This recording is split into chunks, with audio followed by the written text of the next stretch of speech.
Hey everyone, welcome to this week's episode of Forbes Flash. Let's get started. San Francisco-based health testing company Ubiome filed for Chapter 11 bankruptcy protection in Delaware this week. The filing is following a series of allegations about the company's practices, which resulted in its co-founders resigning from the company and an interim executive team being put into place. Ubiome was founded in 2012 with a Kickstarter campaign for an at-home test kit where customers would find out the genomic sequences of the microbiobacteria found in their gut, also known as microbiome. The marketing success of the kit led to it raising over $100 million in venture capital, with firms 8VC and Andreessen Horowitz having the largest shares. According to PitchBook, after its last funding round, its valuation was estimated to be $600 million. In April 2019, the Ubiome's offices were searched by the FBI regarding a criminal investigation into the company's billing practices for those tests. In other medical news, Hong Kong-based In Silico Medicine published research this week showing that its deep learning system could identify potential treatments for fibrosis. The artificial intelligence system, called Generative Tensorial Reinforcement Learning, or GENTRL for short, was able to find 6 promising treatments in just 21 days. The traditional process to develop drug candidates takes over 8 years and millions of dollars to develop, compared to a handful of weeks and approximately $150,000 in Silico's method. According to PitchBook, the company has raised $24.3 million so far in investment at a valuation of $56 million. Of course, in the grand scheme of drug development, this only represents a milestone in demonstrating the potential of AI to identify drug candidates. It will still take years of clinical trials and millions spent on investigation before any drug candidate is approved for use to treat a particular disease. How many people watching use a ride-sharing app? I'm guessing it's a lot of you.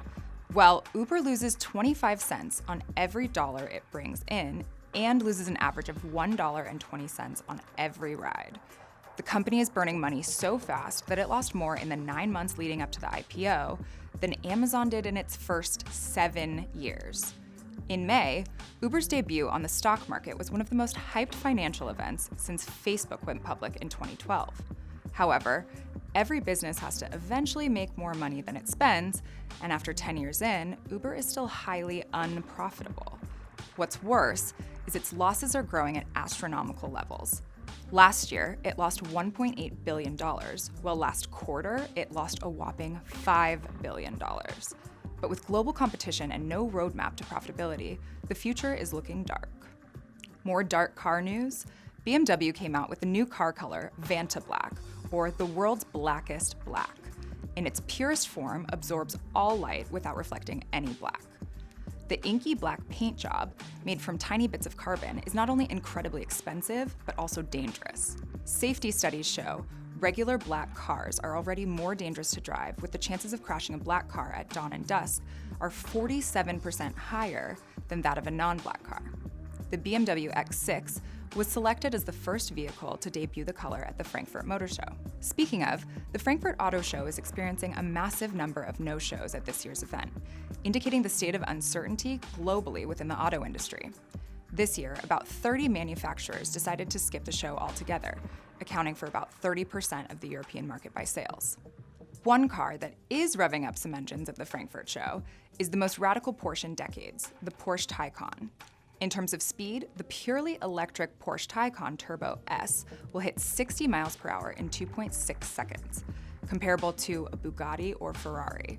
That's incredibly impressive considering the Taycan weighs 2.5 tons. The Taycan battery charges in 22.5 minutes to 80% full, which is considerably quicker than competition. But the fast charging will be necessary since Taycan drivers will be stopping more frequently than Tesla drivers due to its range. Facebook is trying to do more than just connect you with your friends now.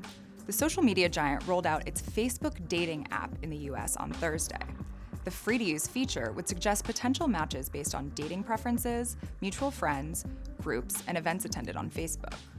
With this new feature, Facebook is entering the $3 billion dating industry and going up against established companies like Tinder and Bumble. But, unlike their competitors, Facebook has the advantage of being able to tap into its estimated 221 million US users. A Pew Research study found that 7 in 10 US adults use Facebook, meaning the potential user base at launch is gigantic. By comparison, Tinder only has 3.8 million users. According to Facebook, the service operates independently from main Facebook profiles, and it is not scraped for information for ad targeting. Of course, that could change in the future. As always, thanks for joining us. Make sure to follow along with all of Forbes coverage at Forbes.com and reach out to us with #ForbesFlash. See you next week.